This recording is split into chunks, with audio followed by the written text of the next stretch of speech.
Okay, let's welcome you all to our universal philosophical community, the White Tower, once again.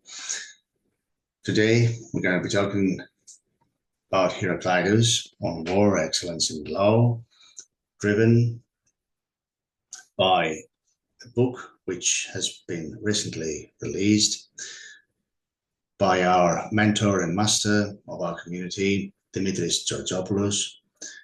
His book is called Heraclitus from Chaos to Phaos, and Phaos means actually the light.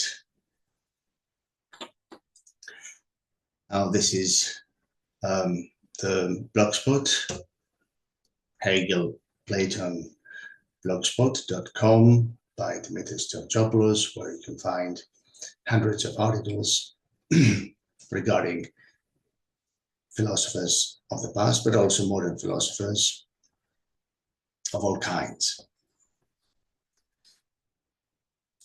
I also had the honor to contribute to this collective volume by writing a chapter on the just city. I'd like to explain what a just city is by posing some questions and having some thoughts.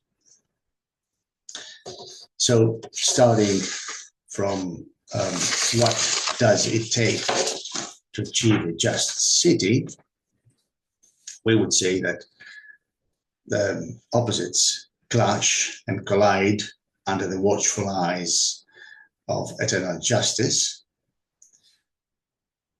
Laws and justice do play a crucial role in societal harmony, as seen through the lens of Heraclitus's philosophy, of course. The ideas of laws as mechanisms for societal balance is as relevant as it ever was. Consider how laws shape the running of our cities today. Think of their philosophical roots from ancient times. We have to think through the lens of Heraclitus to get a unique perspective of what justice actually is and how justice is fed. Because justice equals this very struggle amongst beings and things. And of course, this struggle is not a destructive one, quite the opposite. In the Heraclitian view, it is this force driving the realization of opposing powers, that is, the foundation of justice. Now, how does Heraclitus see the role of laws in all this? He knows for sure that rulers may govern foolishly and imperfectly in their attempt to implement human laws. But of course, they do forget that laws symbolize divine order. They do forget that laws resonate with the universal logos. It's a concept of reason or principle that binds the universe together. Otherwise, we won't have laws as order, but as chaos or chaotic order, if you prefer. Now, have you ever thought why, despite our differences, society have common notions about justice? Could it be this logos, just a thought? Now, Heraclitus suggests answers. Heraclitus invites us to reflect upon these fundamental issues. It's quite fascinating how these ancient ideas can illuminate modern discussions, modern problems about justice and order and law. Consider societal transition for a sec. As a process, more as a process than a product, as an inevitable process shaped by objective laws behind all changes. Even our shift towards democracy or other systems is not produced by individual will, but at times by our inherent movement. like the flow of the river, without any kind of guidance, just like that. So war or conflict is seen as a universal process, a common pursuit for justice. Of course, this does not necessarily mean that we promote conflict in any sort of ways, but on the contrary, it is the understanding of conflict as an inevitable and an innate aspect of existence, driving balance and order. Now, let me ask you, what if we found harmony by acknowledging the opposition rather than trying to eliminate it completely? Where does wisdom lie here? Wisdom lies not in being swayed by opinions, or pretty much influenced by, but in understanding logos and its universal truth. Now let's imagine that we take part in a discussion among friends, and more often than not, we persist in our views, and we either agree or disagree. But how often do we consider common principles when debating contemporary philosophical issues? Heraclitus suggests to tap into those fundamental unifying ideas more often, and suggests the divine unity of laws, because he believes that all human laws derive nourishment from one divine law. So there is this kind of interconnectedness which encourages us to see beyond these legal systems, to explore this collective justice idea. To take a step further, I'd like to ask how Heraclitus may challenge us today to look beyond personal opinions and align with his divine order or logos, which in turn serves as a cosmic and moral compass. Is his kind of philosophy relevant nowadays? The answer is yes. There is a relevance of Heraclitian justice in contemporary society, because all principles of justice are driven by ancient Greek thought, which guides societal justice and development.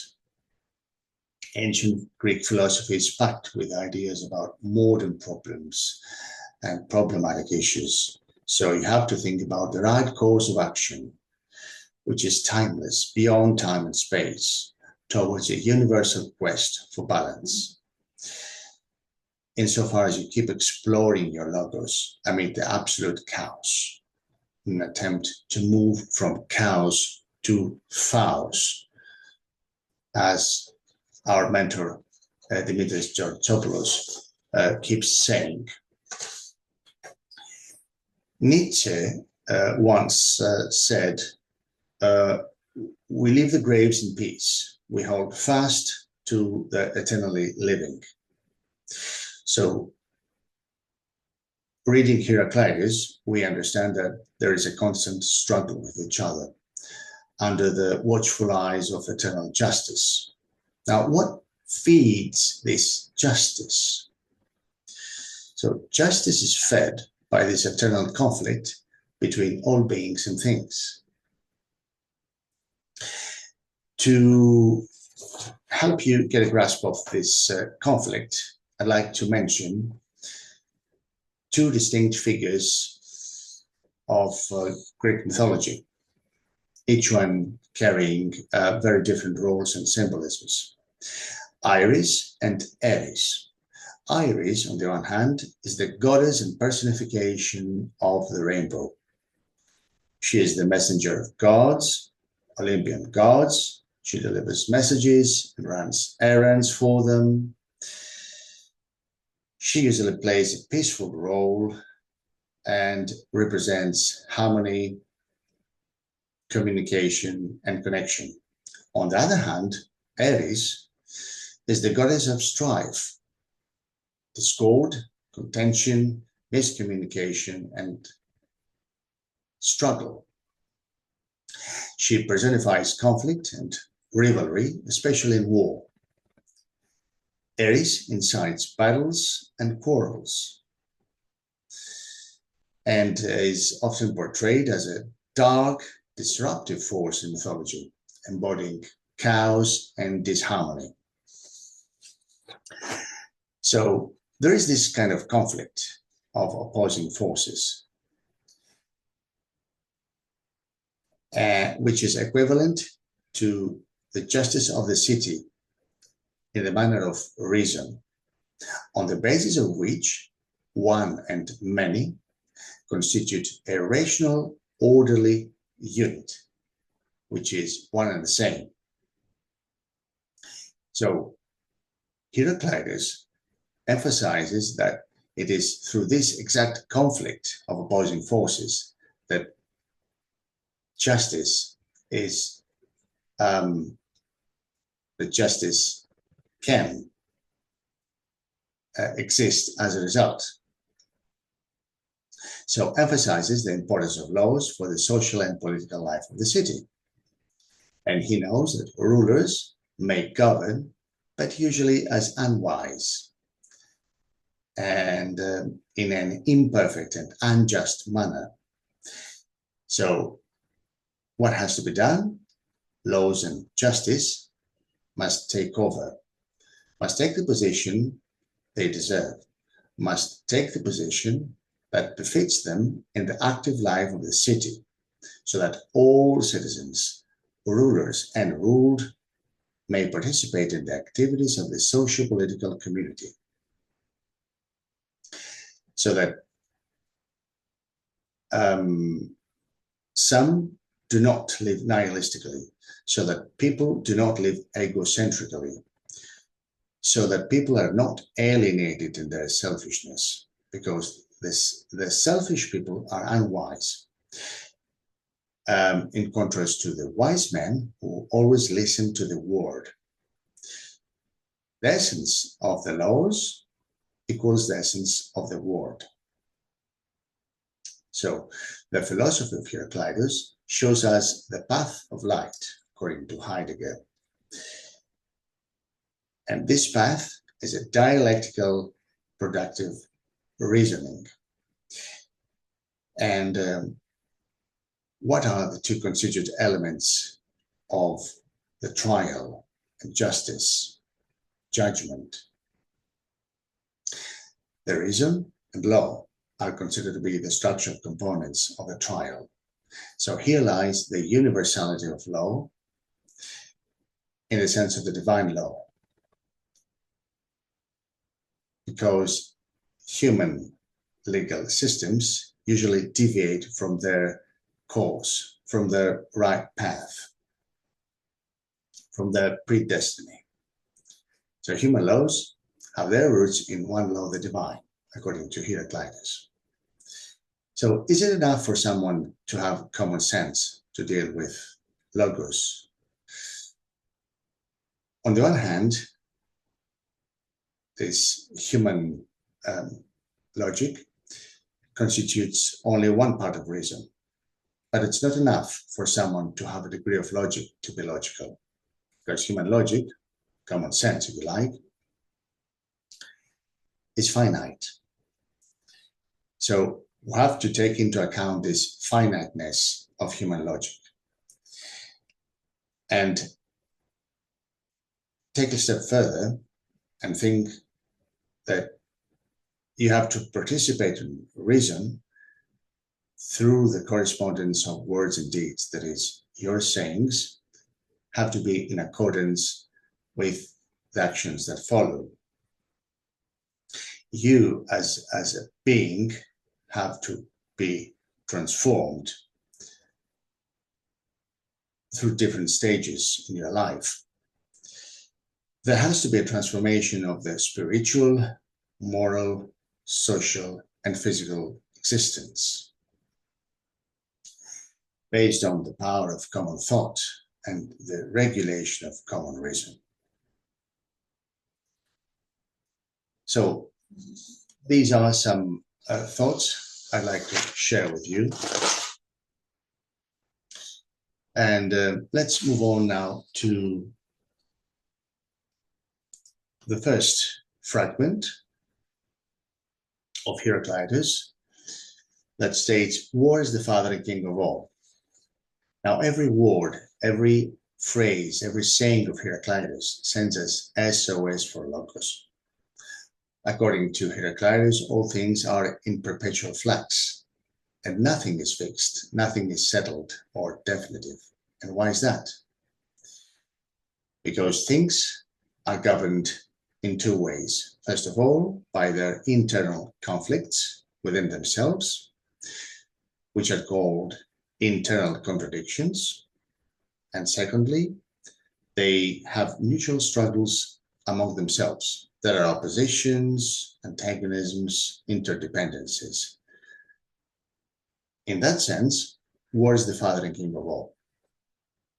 But what kind of war? What does Heraclitus mean by war?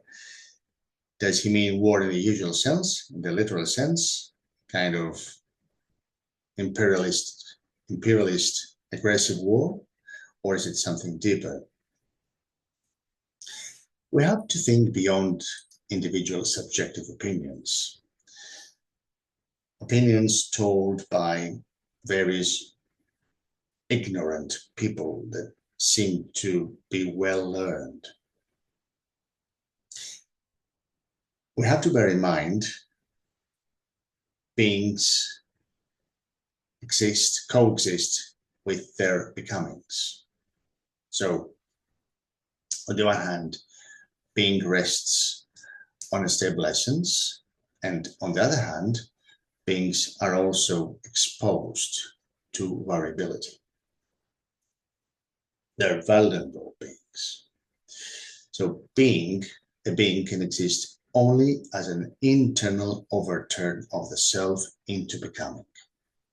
Therefore, without becoming, we don't have this physical or intelligible world. Now, what other attributes should rational beings consider to live harmoniously? We have to remember that war is a common thing to all, and that justice is Aries, and that all things are governed by strife and necessity. Now, what does this phrase, war is common to all, mean? There is a Greek word that interprets common, that is xenos. So, ο πόλεμος είναι xenos, war is common, means that there is this sort of rationalism that connects becoming as necessity and lawfulness in the form of logos. In other words, logos is expressed and conveyed and discussed through language. Language, in its turn, consists of sentences, phrases, and meaningful words that have a purpose. They want to say something. So logos, in that sense, is not an empty and a nameless word, or a speech like those of contemporary intellectuals or incompetent politicians. But logos consists of meaningful words which are driven by enlightened principles that make the struggle of opposing forces relentless, that make the battle of opposites seem uncompromising, unconditional. And how is this done? Through the dialectical self-negation of these opposites towards a higher, unified, meaningful whole. Now, let's take an example from the political arena, and let's imagine two rival political parties fighting against one another through verbal attacks. Is this the genuine struggle of opposing forces whose outcome would be justice? Not at all. If we are to consider a genuine struggle of two opposing forces between, let's say, two rival political parties, we have to think that these two political parties do try their best for the common good, that they protect and respect the people they represent, that they do try to shape a self-directed prospect for the people,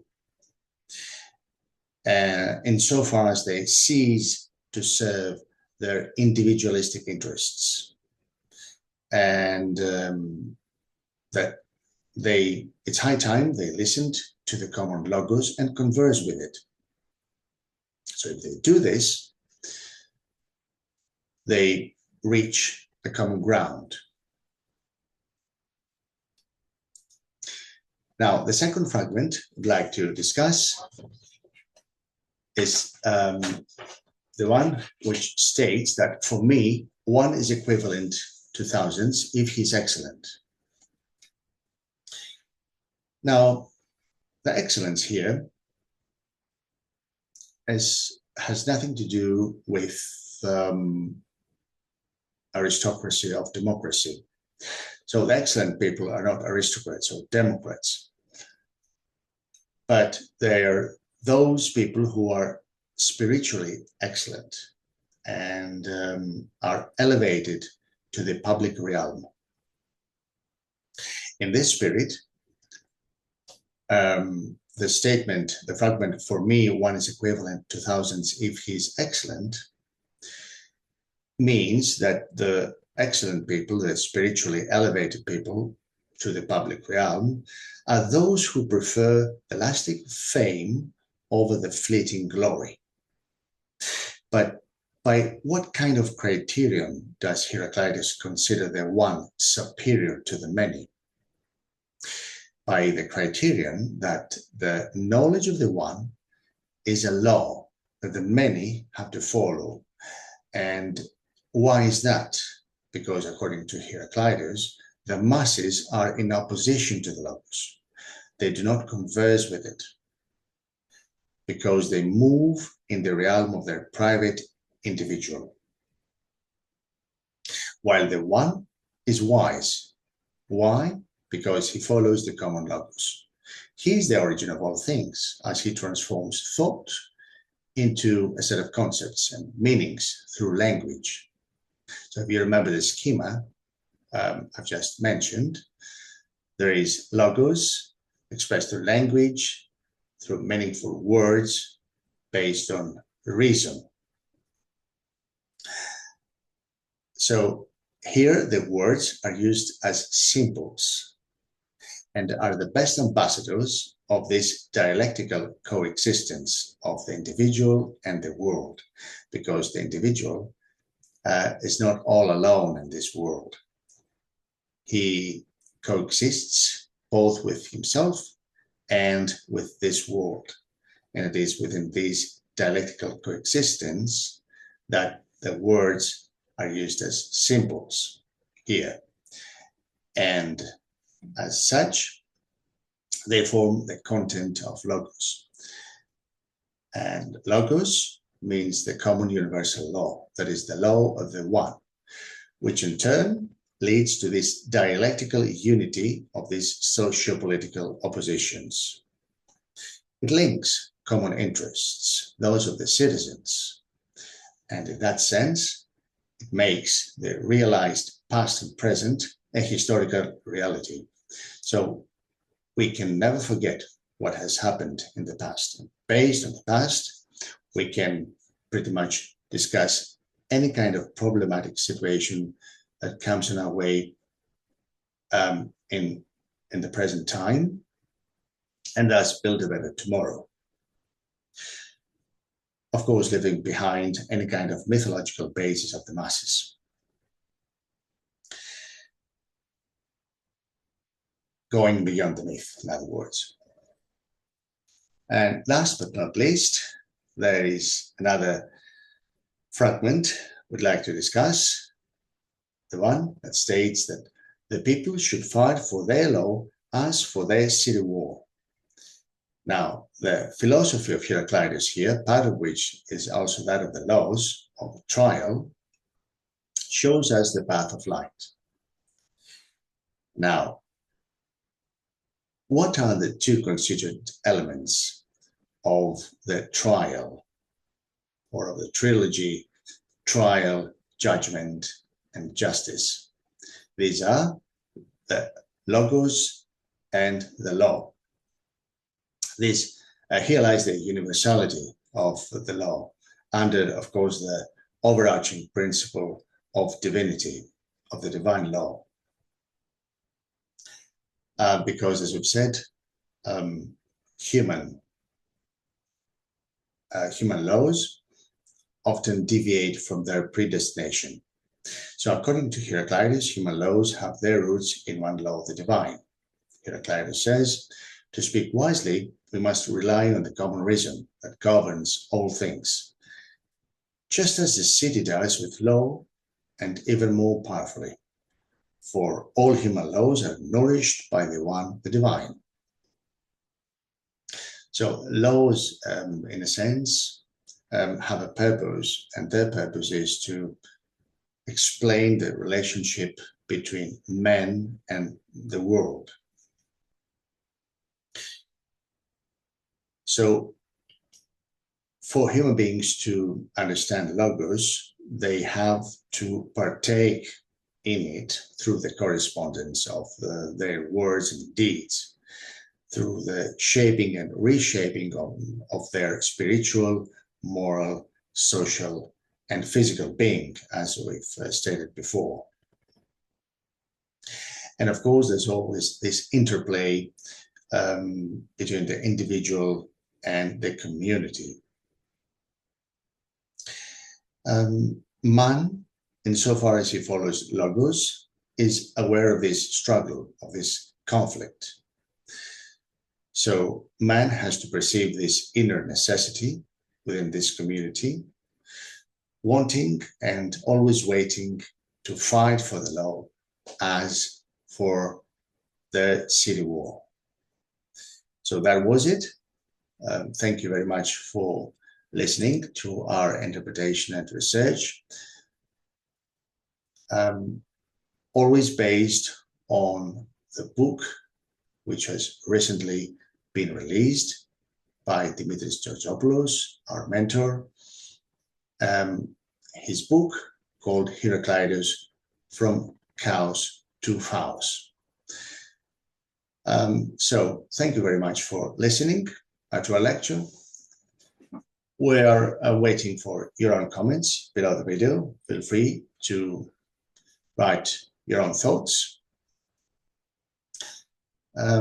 So thank you very much, and have a nice day.